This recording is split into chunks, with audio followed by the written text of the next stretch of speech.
আমির ভাই আজকে আমরা এমন এনজয় করবো যে চাকরিটা একটা জেল জরিমানা মানে একটা অত্যাচার মানে এইটা আমাদের ভুলে দেবো ভাই খালি এনজয় আর ঠিক ভাই নো চিন্তা ডো ফুর্তি এনজয় স্টার্ট।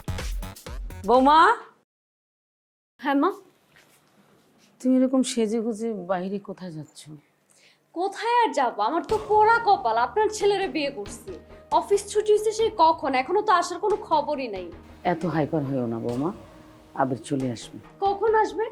রাতের 3টা বাজে। আমি তাকে 72 বার হবে ফোন দিছি, কিন্তু সে আমার ফোনটা রিসিভ করে নাই। অফিস ছুটি হয়েছে সন্ধ্যা 6টায়, এখন বাজে 9টা। অফিস থেকে বাসায় আসতে সময় লাগে 1 ঘন্টা, কিন্তু সে এখনো কোথায়? এখনো তার কোনো খবরই নাই। তাহলে তো চিন্তার ব্যাপার, ছেলেটা গেল কোথায়? চিন্তার কোনো বিষয় না আম্মা, বাসায় আসলে নাকি আমি অশান্তি করি, এই জন্য সে বাসায় আসতেছে না। সে তার কলিগদের সাথে পার্টি করতেছে, চিল করতেছে। তুমি জানলে কি করে?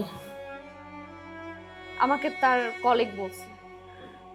আমার তো মনে হয় ওই পার্টিতে ওই মেয়েটাও আছে, যাকে দেখলে আপনার ছেলে অনেক এনার্জি পায়, অনেক চিলে থাকে সারাক্ষণ।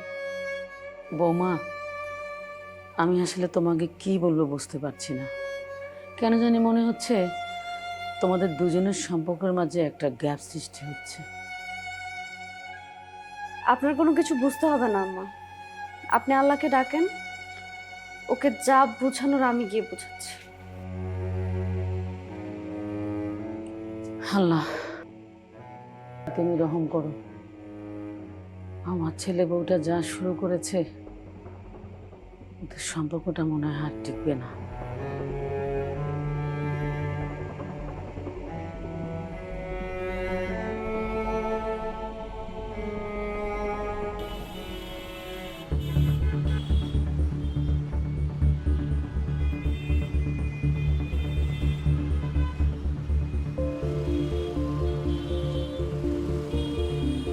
এই দাঁড়ান দাঁড়ান দাঁড়ান দাঁড়ান।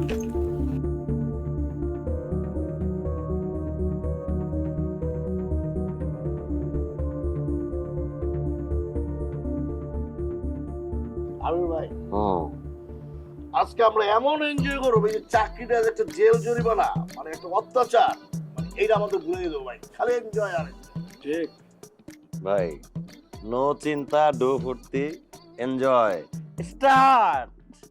তুমি বন্ধু কালা পাখি আমি যেন কি বসন্তকালে তোমায় বুঝতে পারিনি সাদা সাদা কালা কালা রং জমেছে সাদা কালা হইছি আমি মনে।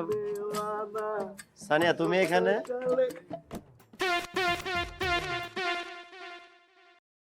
হ্যাঁ আমি এইখানে।